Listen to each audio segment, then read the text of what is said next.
Hello, welcome to part 2 of the beginner's guide to painting a Tyrinid. So, in this video we're going to go over a few basic and simple things. The first one we're starting with is how to apply a wash to the joints of the body and over the carapace, and then apply a highlight over everything. Let's get started, shall we? So, first things first, I'm starting off with the shade for the body. That is going to be Athonian Camo Shade. This is a color I've never used, but I know it's great for this hive fleet. Athonian Camo Shade is a sort of gray-green color. Now, just like last time, you're going to use a couple of brushes, not a ton. I'm going to just open our can of shade, and we're going to just take a look and see how this is kind of an olive color. We're going to take our medium brush, again this time. Because again, you want control. And we're going to just load up the brush. Wipe a little bit off onto the edge. Because the best thing to remember when working with washes, you never want to overload a brush with a wash either, because then you lose control of how much wash you're putting on the miniature. Always pay attention to how much you have on your brush. Now, take your miniature, and we're going to just start picking out areas that wipe a little bit of the excess off, just so again you're not flooding the area.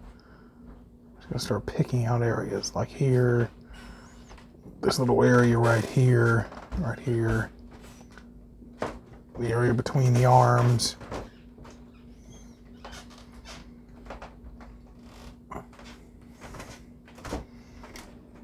And yeah, the color, you may not be able to see it too good on camera, but it's definitely a good color. Definitely a color I quite like.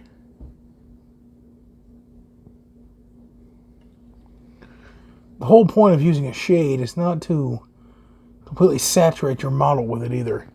The point of using a shade is to accent parts of the model. By doing it in this very specific way, now you've not only accented parts of the model that need to be accented, but you've also now made it much easier for yourself to go back in later and fix things that need to be fixed.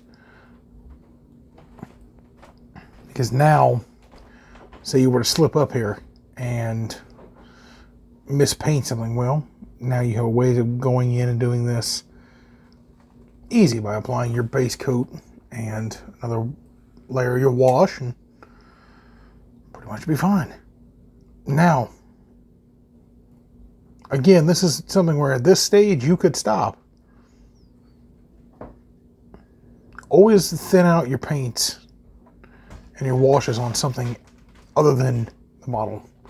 I'm wiping on my thumb off screen because I don't need that much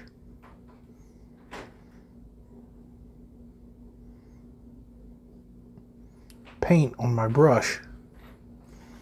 So, now what we're going to do is pretty self-explanatory. We're going to just do this over a lot of the carapace pieces here and here.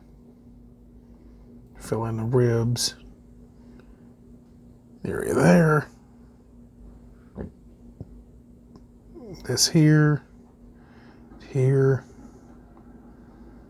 We're just, again, taking our time, going slowly over all these recessed areas. You're not trying to win a golden demon, obviously. You don't have to do that kind of level of detail, but it is definitely nice to have the option to know that you can do that sort of detail. And sometimes, yeah, it will be easier for you to just slap on wash. Shouldn't do that.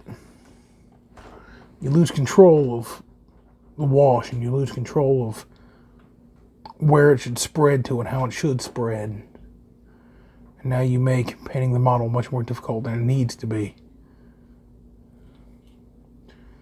I explain why we're doing this way as well in a moment. What I try to do is always try to hit the underside of any part, like here. The underside of this leg I'm going to try to hit a little bit harder with wash than I would something like a shoulder, because this is pointing directly above. It's not the way the light works. These shade paints are designed to show where light and shadow collide together.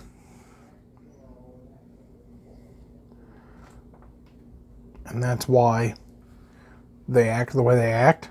They're just a wash, obviously, but still, it's nice to be able to have a paint that takes away a lot of the guesswork of applying shades to your model.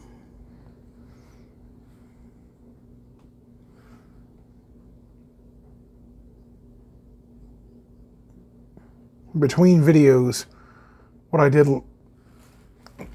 in the last video is I just went ahead and touched up a few little parts here and there. Nothing crazy. Nothing that really needed to be recorded. Touching up is pretty simplistic. It pretty much explains itself. You just take whatever colors you're working with, and if you see that they've got a little bit out of control or got a little bit away from you, they want to be rebellious and do their own thing. It's understandable. We all have a little rebellious phase, and your paints will have one too. That's okay. Just touch up the spots you need to touch up and take your time. Enjoy your painting process. You'll have a good time.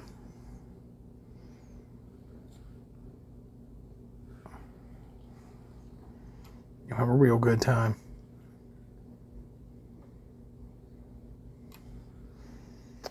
Now, what I'm trying to achieve here is pretty simple. It's pretty straightforward.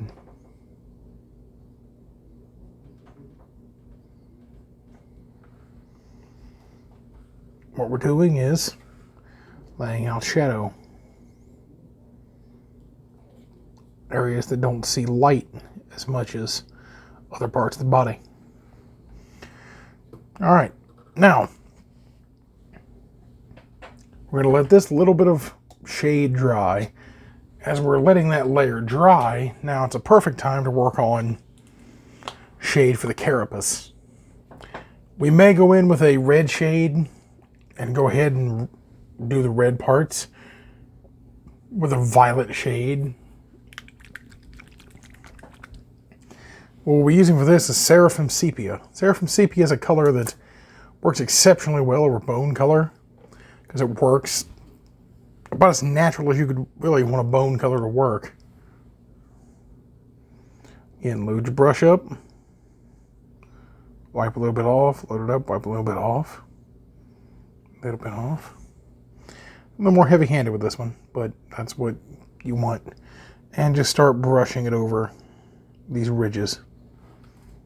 It may not look like it at first, but if you don't think it's enough, load your brush back up. I had to there since I noticed it was a little too thin for my liking.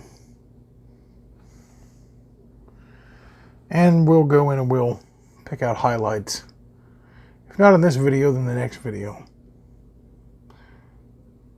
I'm sure we'll decide that pretty fast if I want this to be a 2-part or a 3-part video, depending on how much I cover here and what I'm able to tell you guys.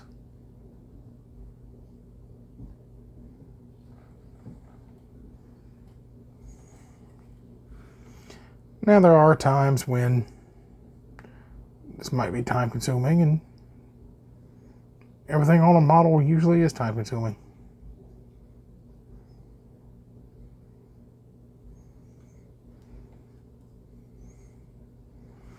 This is not, of course, the final color. You're going to leave this carapace. You're going to go in here with a much lighter bone color, and you're going to really punch in a lot of these highlights. What we're trying to do here, if I go off screen for a minute because I'm trying to keep everything in shot, what you're trying to accomplish with all this is very simple. You're trying to really establish shade between the plates of the carapace.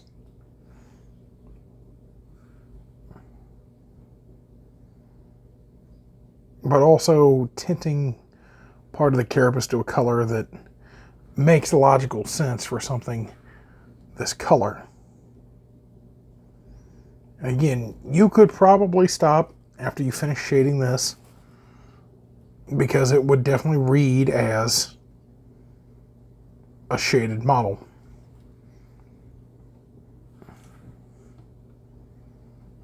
It definitely would read as tabletop ready. We're not going to do that. Like I discussed in the last video, we're going to go in and we're going to do this through the means of parade ready. Because learning to paint your models to parade ready is much more impressive than learning to paint it to tabletop ready.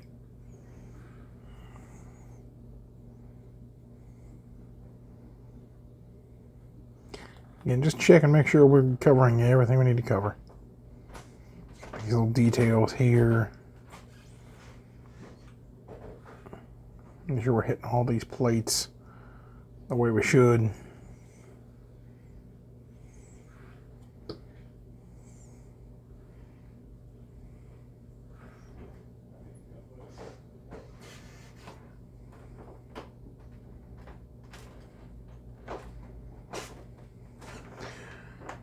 Now, the nice thing with these shades is they're very newcomer friendly. They don't really have any weird things to them that make them react weirdly on a model. They do what they're supposed to do, and they work as advertised. Which is one thing that, despite the price of Citadel being a more pricey hobby paint out there, Citadel and Vallejo are the two that I always swear by because they work the best.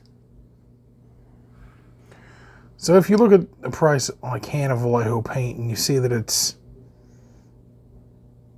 about $2.50 cheaper than Citadel, it's going to work just as well.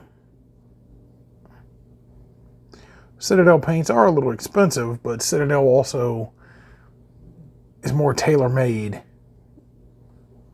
for the hobby it's a part of. I mean, some colors you may not be able to find in Vallejo, you'll definitely be able to find in Citadel. And vice versa. One's more of a scale modeling / military modeling line, and one is a made for miniature hobbying. Always has been that way. I mean, you look at Citadel paints in the 1980s. They were designed for painting Warhammer. Which, I have to admit, I do miss that era of Warhammer. I miss the characters that had a bit more going on with them. They weren't just generic tropes of fantasy, stereotypes that exist.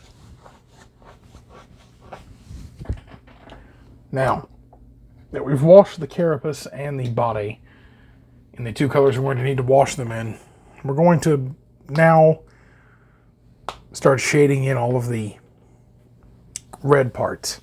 There are two ways to go about this. The first way to go about this is to use Nuln Oil. Nuln Oil will, of course, darken the red quite a bit, and will give a black wash between all the lines. I don't want to do that. What I want to achieve is more of a red tone. So, allow me to explain. And here's our red tone, Carroburg Crimson. Carroburg Crimson is a color that is just purple enough to make a nice contrast to your reds. The reason why that's important is because purple plays against red and red plays against purple. Meaning that the two, since they're like colors, they share a lot of the same base. Because purple is made with red and red also adds a warmth to everything. You can very easily do this with any purple wash you see fit.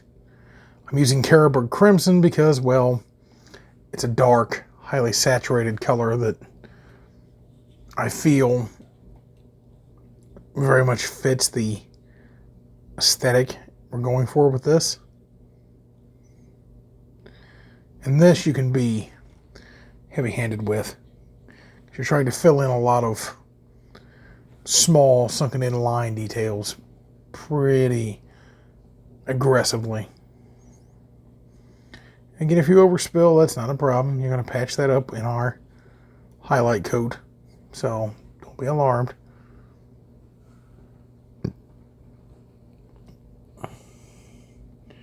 Just take your Carroburg Crimson, just lightly glaze it into these spots. Same here. Pretty much anywhere there's red paint, you're going to want to put your Carroburg Crimson.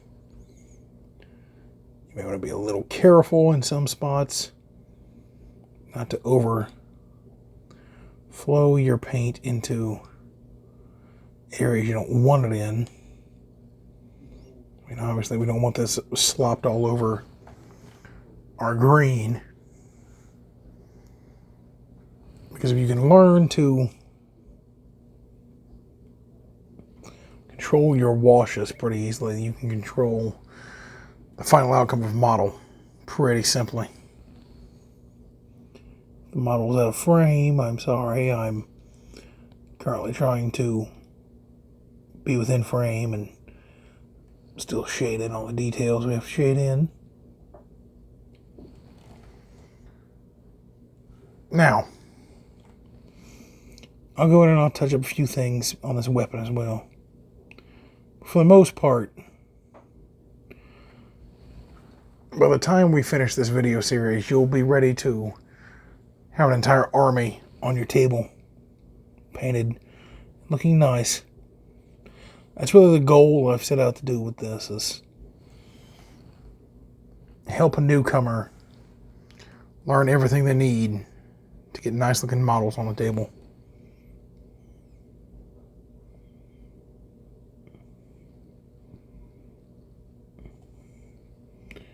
And paint this handle a little bit there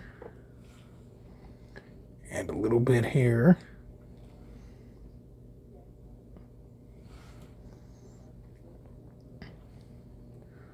Paint these little grates in the hand. Little piece here, little piece here, little piece here, little piece connecting these bits together. That part there. Just going to make a quick look and see if I've got any more red popping through. I don't think I do. Now, if that's done, we're going to let these washes dry just a little bit, and then we're going to come back and we're going to apply all of our highlight colors. Applying our highlight colors is simple. You're going to take a color that's lighter than the base tone and lighter than the final wash tone, but not extremely bright where it's going to wash out the final look of the model. Then we'll paint in the eyes, some of the other fleshy details, and then we'll call it a finished model. Alright, and our shade should be dry for now. At least dry enough for us to continue working. Now, over the flesh we're going to add the highlight color of Death Guard Green. This is a relatively new color from Games Workshop that I don't think has been manufactured that long. I think it released with the release of Horus Heresy, 3rd edition. Essentially what it is it's the best color between Nurgling Green and Deathworld Forest. Generally, I would say add a little bit of water to this, but considering it's just going to be a highlight color, I don't think we're going to need too much. So what we're going to want to do is this. Look at your model in the light. Do you see where the light is reflecting down on the model? That is where you're going to want to put your highlights. So, for example, right here around the hand, you're going to want to start just applying your highlights around raised areas. I'm going to do it around almost the entire hand just because I want to draw attention to that part of the hand. And you're going to want to do the same thing here to the parts of the forearm and wrist. Applying a bit here. We have a wet brush, so if it doesn't show up, it will when it's dry, trust me. And we're going to just really up the contrast of these paints, essentially, is what we're doing. By making sure your brush is just a little bit damp, not soaked, but a little bit damp, you've now made it to where your painting process is much easier. You've reduced surface tension between your brush and your paints. And now the highlights you're trying to achieve flow better. Which is what you want. You want your highlights to flow better. Don't go crazy. If you can notice it, well, the slight glare of the studio lighting, the model is starting to shape up nicely as, well, what we want.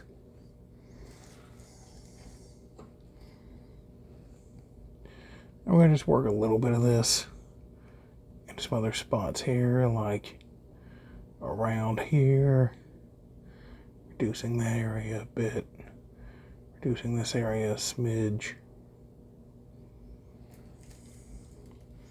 It's very simple. It's a very straightforward process when it comes to shading parts of your models properly. Like here on the ribs of the carapace, I'm going to call them, we're making sure we highlight the nodules and the exposed bone-like parts of the ribs. Essentially doing almost a dry brushing type of movement. When you're doing your highlights, do them all in one motion. Like if you got one side, come over here and do the other side real quick. Just come over here and do the other side. Don't make one side feel left out. And you also forget as well. I don't care how good of a memory you have, you will forget. Now, you can just sketch in a few lines here, sketch a little line here, running across, sketch a little line here, a little here, sketch a little line right here. Now, this is the result we're trying to achieve. Have just enough differentiating color to where we can see what we need to see, how we need to see it. And of course, I'll take studio shots at the end that where you can see the process a little bit better. Because this doesn't always do it justice. Video cameras tend to wash out color more than photograph.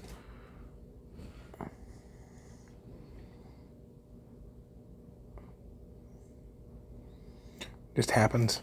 It's just something you gotta get used to. Especially when I'm using a phone on a camera as opposed to an actual digital camera.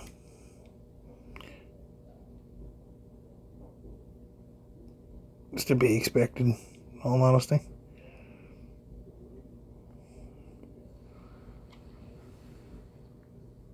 Really what you're trying to achieve by punching in highlights like this, it's very simple. You're trying to achieve noticeable transitions in color without compromising the look of the model. Just, again, leave some gaps. Light does not always travel the way you think light would travel. You have to think about your highlights like that. Your highlights are not going to be around edges exclusively. Your highlights are going to be around areas that generally are where light would accumulate, like around certain parts of, say, muscle patterns or certain types of flat surfaces on armor. It's generally where your light reflects or refracts from. And in that way, you can easily paint in armor colors like this. Because you know where it has to lay. Your desk lamp is giving you the right source of light you need in order to be able to see what you need to see to make the final call on your highlights. So this way, you can definitely tell what you're supposed to tell. And also highlighting gives you a chance to fix a few things here and there that you may be a little unhappy with, find a little sloppy. You can just go in, easily fix.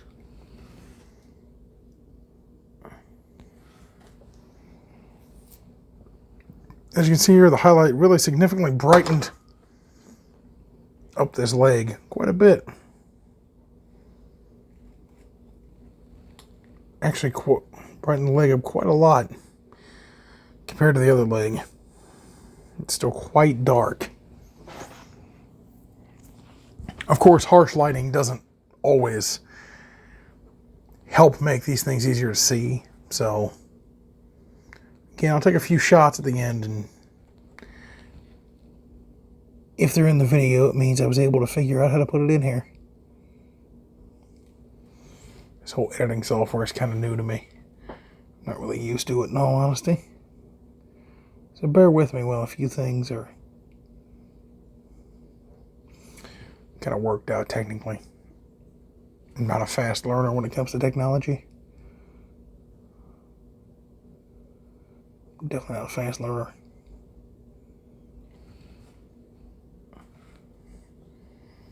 You shouldn't be a fast learner in your miniature hobby either.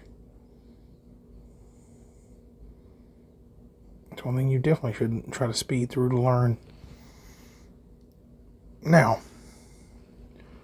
again, we're going to follow the tones and follow the shape laid out here. We're going to try to, again, keep everything as uniform as possible.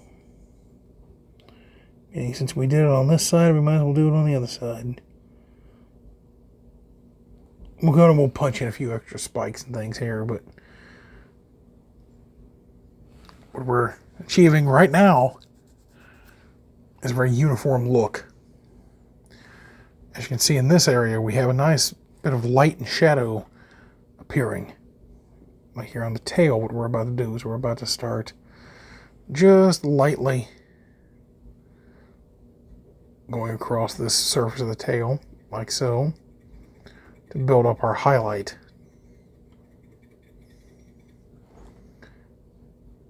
Almost like a dry brushing. Matter of fact, it's pretty much exactly what it is. Except we're not wiping off excess paint. We're dry blending the excess paint with our existing base color. And that's the look we're going to get. It's a little chalky, but again, that's to be expected. Just apply this to this area and apply a little bit throughout here. The color I'm going to be applying in here may seem a little strange when we get into punching in some of the other detail parts, but once you see its final look, you'll understand it's not that strange. You have to think of that when you take a few liberties with an army. How is this going to translate to a model? I just went ahead and cleaned my brush off a little bit. What I would recommend is do that between every couple of coats, so you can keep those sharp points. To get the little intricate areas like around here and here.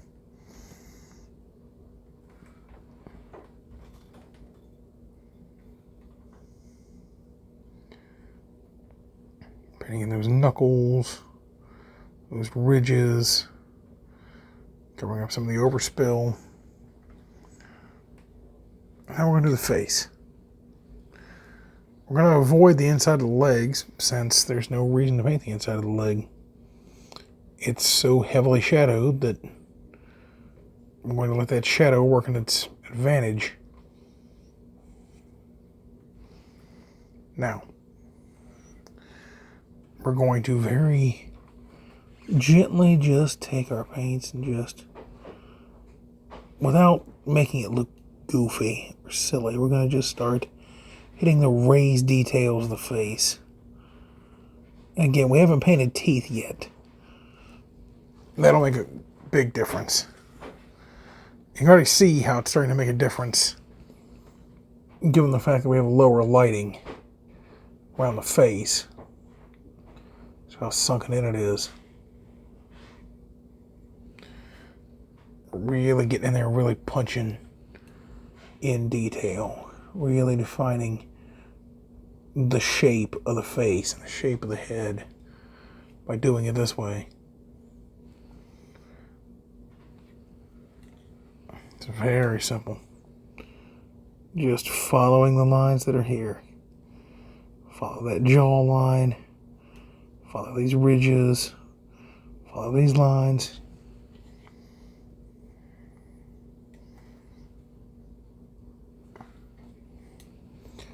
Same thing here.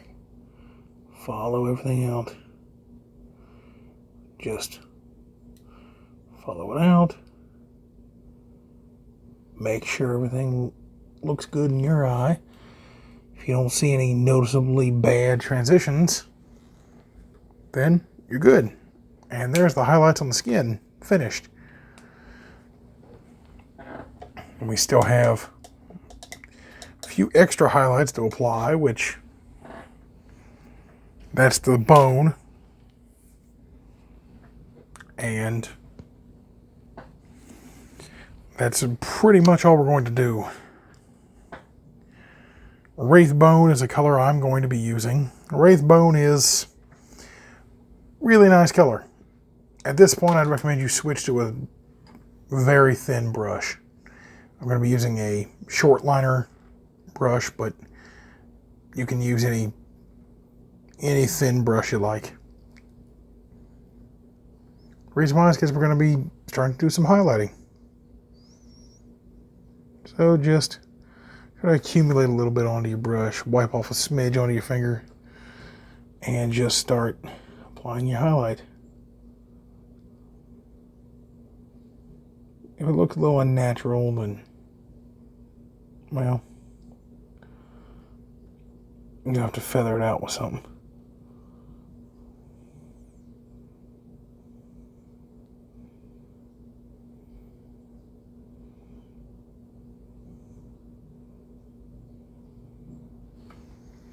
I always like to keep a big brush around just to dry, just to feather out some details and get a little rough on me.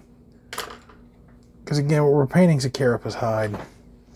There's lots of lines and little marks there. I mean, if you do make it look a little bit unnatural, that's perfectly alright.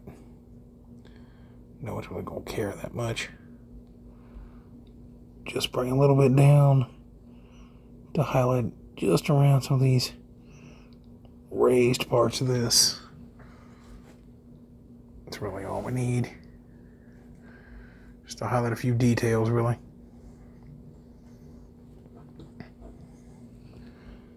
Try to not go ever too thick with your highlights either. I'm a good distance from the model right now. Biggest camera. But generally you want your model to be pretty close to you at this point. Want your model to be pretty much almost on top of you. So this way you can actually see the amount of detail you're putting into everything.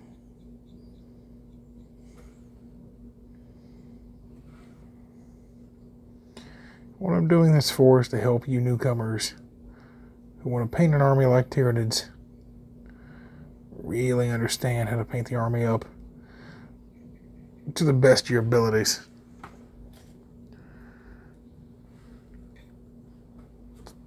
And we're going to just go around some of the parts of the head like this and just hammer in detail.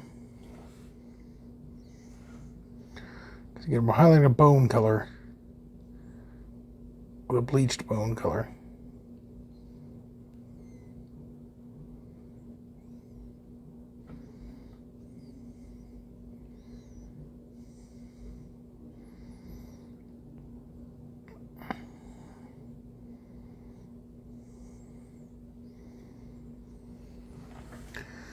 Well, you want them to be subtle, you still want them to show up as well. So it looks like I'm going a little heavy-handed on a few of these. I'm not technically going heavy-handed. When it dries, it'll look a lot different.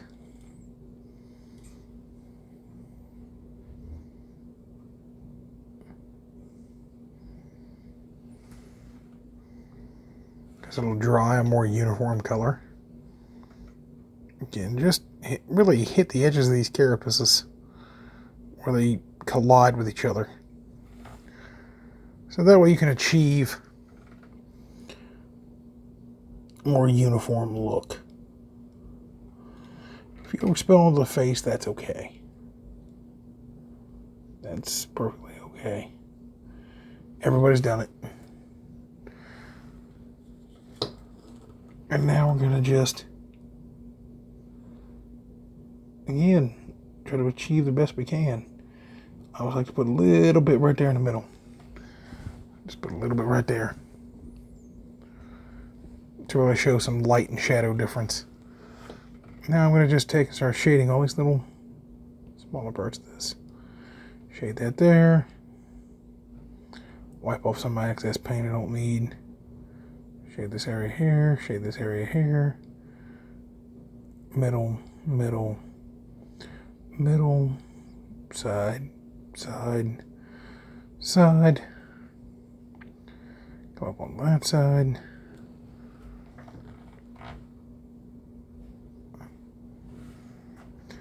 And this is also my first time painting a Tyrinid as well.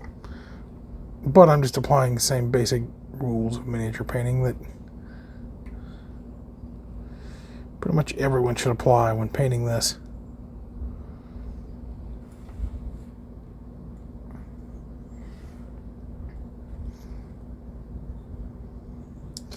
And we're going to repeat this process on every part of the carapace. Across the back. Now, on the back there's generally stripes that run up the hide of the carapace. How that's achieved is very simply. Take your brush and just start applying them very sparingly. Again, they're supposed to look like scrapes. The way I like to do it is probably a little different from the way you're going to do it, but that's fine. I do a series of just several small brush strokes just to achieve that striped look.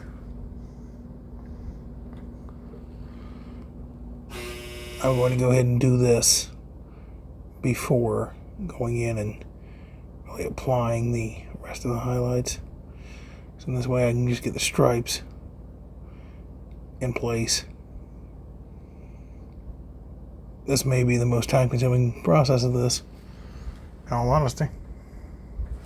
And it may not look like it too clearly on video, because again, video doesn't always show the sort of brighter consistencies that they can.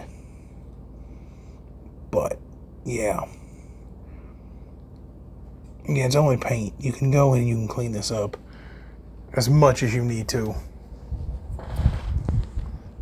I'm just showing how simple it is to achieve that sort of carapace look and not have to worry about destroying brushes in the process or having to find some weird means of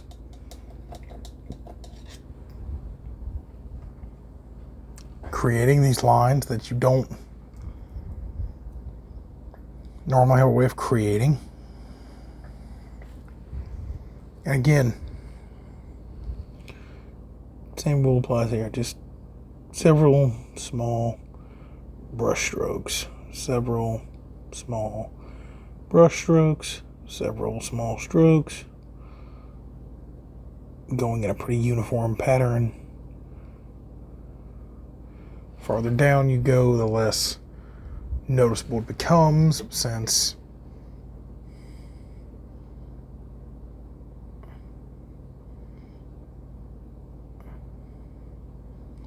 less detail you have to see. Sorry for going quiet there. That was because I was really trying to focus on keeping these lines right. Just gently, gently, gently. It may look rough now, but trust me, when this dries, this will give the appearance of that classic Tyrinid carapace. What I'm doing here is I'm just adding a few little white details here and there, like around the top of this, around the top of this. Again, where light would have hit or where scraping would be naturally. I'm not sure what carapace material this is made of. I'm assuming it's like an insect, and it can take as much damage as an insect's carapace.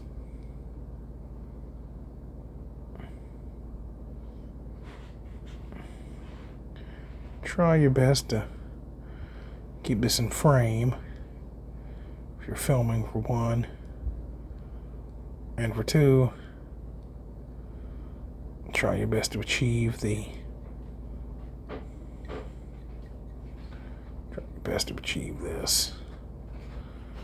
There we go. And there's the tip of the tail done. There comes times when even as a new painter, you really got to sit back and just look at your model and understand that you can't always achieve box art. That's very hard to do. There are times when even as a painter who's been doing this for so long, I don't try to mimic box art. The reason why is because, well, box art generally tends to be impossible to paint. The reason why is, well, simple. These people are doing it for a studio shot, for glamour shots in a studio. They're not doing it for a tabletop. If they had to paint 250 of these little dudes,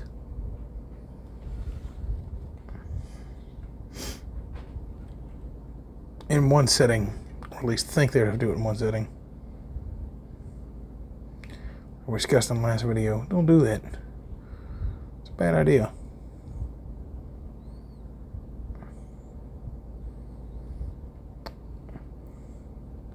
Bad for your health. They thought that they were going to have to do that.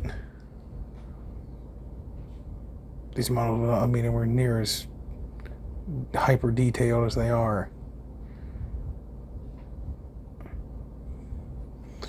Again, for the size you're really messing with, this conveys the exact point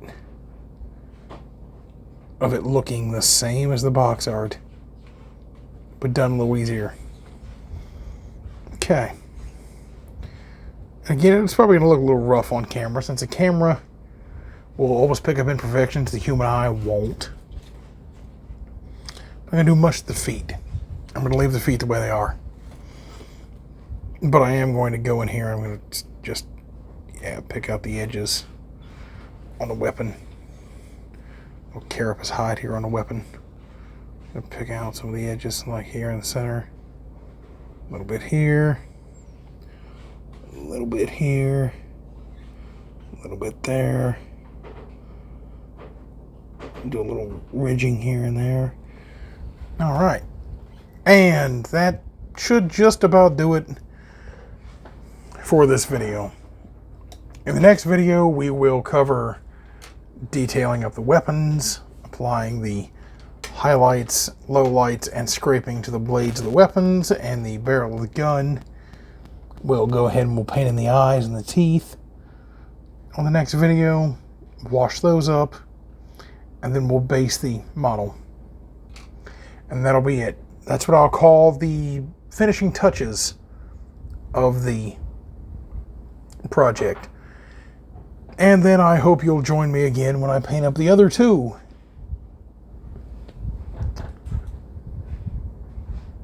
And I'm just going to give you a quick little rotating shot of this.